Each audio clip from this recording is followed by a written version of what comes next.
I'm no military expert, but I think someone needs to teach these people how to make appropriate battle plans.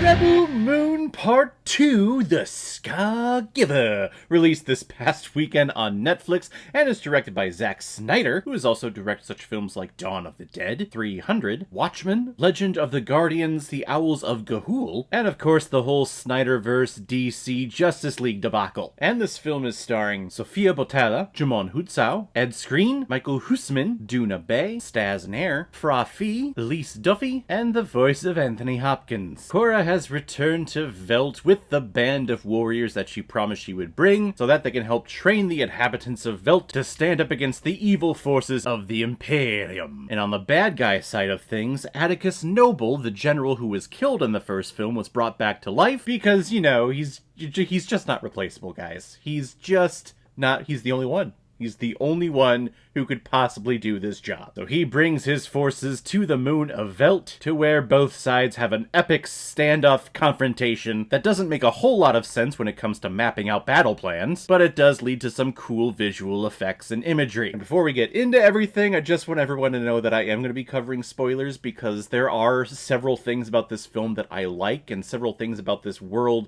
this franchise that I am enjoying and I want to see continue, but there are specific moments in the film and things that characters do and set up that just scratching my head. Like, why would you do that? You could have done this and the whole thing would have been over. Why are you doing it this way? Oh, because it's an epic movie and we need to draw it out a little bit.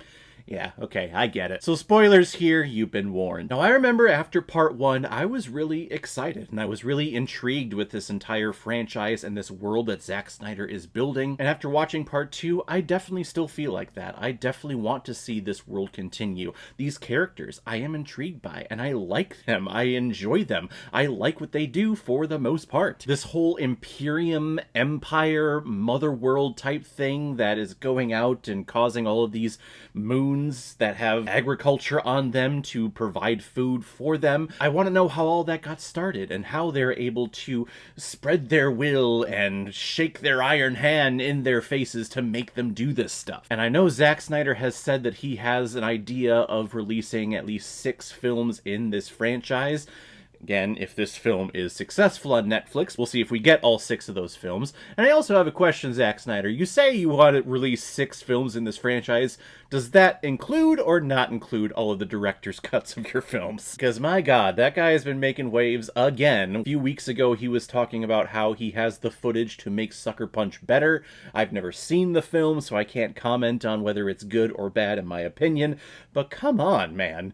All of your films are getting this director's cut to make it better. I mean, there's only a certain point to where I believe that studio interference always makes things worse and always gets in your way. But it's a common reoccurring thing with Zack Snyder films is that the theatrical version of these movies is not the final version and not the version that he wants to release. Batman v Superman, Justice League, Watchmen, now Sucker Punch for some reason. And late last year, even before part 1 of Rebel Moon came out, he was talking about how there is going to be a director's cut because he has so much footage that he just can't cram it all into one film or into 2 films. We have to have extended versions of those. Like, what? I thought that was the whole point of him coming over to Netflix, was that he was going to have free reign and be able to, as a director, tell the story that he wants to tell. But now we're finding out that no, Netflix is not letting him do that either. I thought that was the whole point of getting away from Warner Brothers. So it's not just a Warner Brothers thing, it's a Netflix thing too. Okay, I'm starting to see a pattern here and a common thread with Zack Snyder releasing movies and releasing theatrical versus director cuts.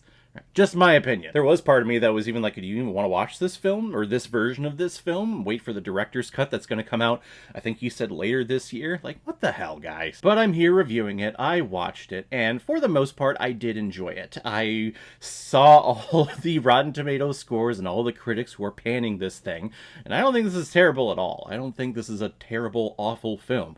I think the cinematography, the imagery, the CGI, I think it looks great. We have the Zack Snyder Snyder slow motion flashback scenes in here a lot. And I mean a lot. But when we get those scenes, they are beautiful to look at. There's sand clouds everywhere, people walking through, laser beams shooting through the sand, and it's dark, and then it becomes light again. Just very epic and heroic moments that Zack Snyder knows how to do on screen. Just in terms of this whole story with the Empyrean coming to Velt to essentially just kill everyone and murder everyone. Then we later find out that he's not there for the grain at all. He just wants to kill everyone. And I'm thinking, okay, if that's why you're there, why go down and send a party down to the planet to talk with them to only lose a lot of your soldiers and then go back up to the ship to tell them, hey, shoot them with the big gun and just obliterate them? Why not just do that? And then also on the Rebels side with Korra, she has the spaceship that she came to the moon with off to the side, and they spent a whole day pulling it out of the ground, yet she could have just flown it because it works perfectly fine. And then they fly it into a waterfall where they're hiding it, and she's the only one who can drive it, but she comes back down to confront the general, like, as far away that you could get from the ship that only she can drive. She's the one that has to go and talk to the general. And then hopefully she doesn't get killed or shot or injured to where she can't make it to the ship to fly it up as everyone else leaves.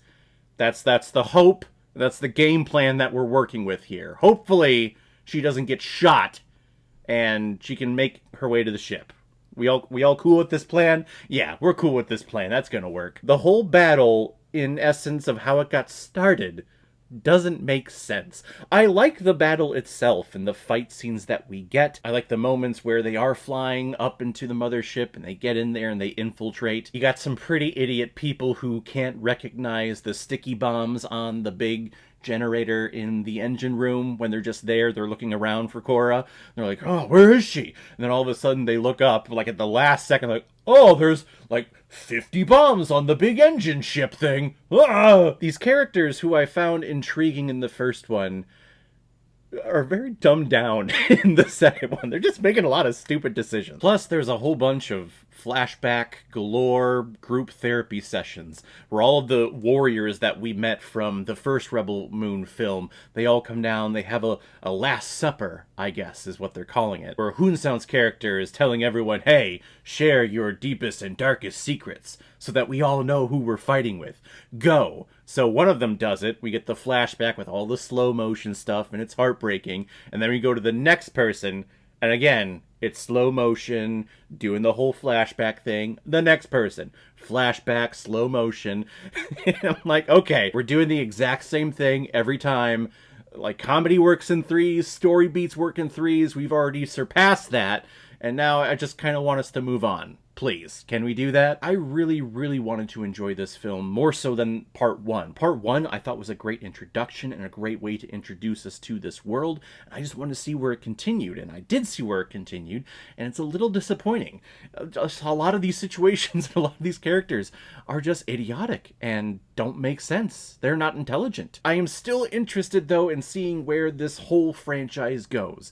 I really am. I'm telling myself I really am. But part 2, it just felt incomplete. It felt like there was something missing from it. And maybe we'll find that out in the director's cut. Again, I feel like we shouldn't have to. When we have a platform that specializes in allowing artists to do their thing, like, we don't have to worry about theatrical releases and runtimes. This is a streaming movie. You can sit down and watch it for however long you want, pause it, go do something else, and then come back. I don't know why Netflix is putting a time constraint on the theatrical version of this movie as opposed to the director's cut. There's just a lot of problems that are happening here with these Zack Snyder films, and I hope Netflix allows him to just do what he wants to do, and I hope Zack Snyder, on his end, is able to edit himself and to figure out, okay, you know, I have all these great ideas, but maybe we can condense and focus down on making the core idea of the movie intelligent, because this part of this movie is not intelligent. I'm sorry to say that. I'm going to give Rebel Moon Part 2, The Scargiver, 2.5 out of 5 Blu-rays. I found that if you have a goal, that you might not reach it. But if you don't have one, then you are never disappointed. And I gotta tell you, it feels phenomenal. So guys, have you seen Rebel Moon Part 2? What did you think about it? What do you think so far of this whole Rebel Moon franchise? Are you interested? Do you not care less? And you don't care if more films come out in this franchise? Whatever you thought, comment below and let me know what you thought about it. And as always, if you like what you see here, if you like my take on movies, then hit the subscribe button and make sure you hit that bell so you'll the next time I release next movie review. So guys, I will see you next time on the channel, but in the meantime, be well, be good to each other, and go watch a movie. Take care, guys.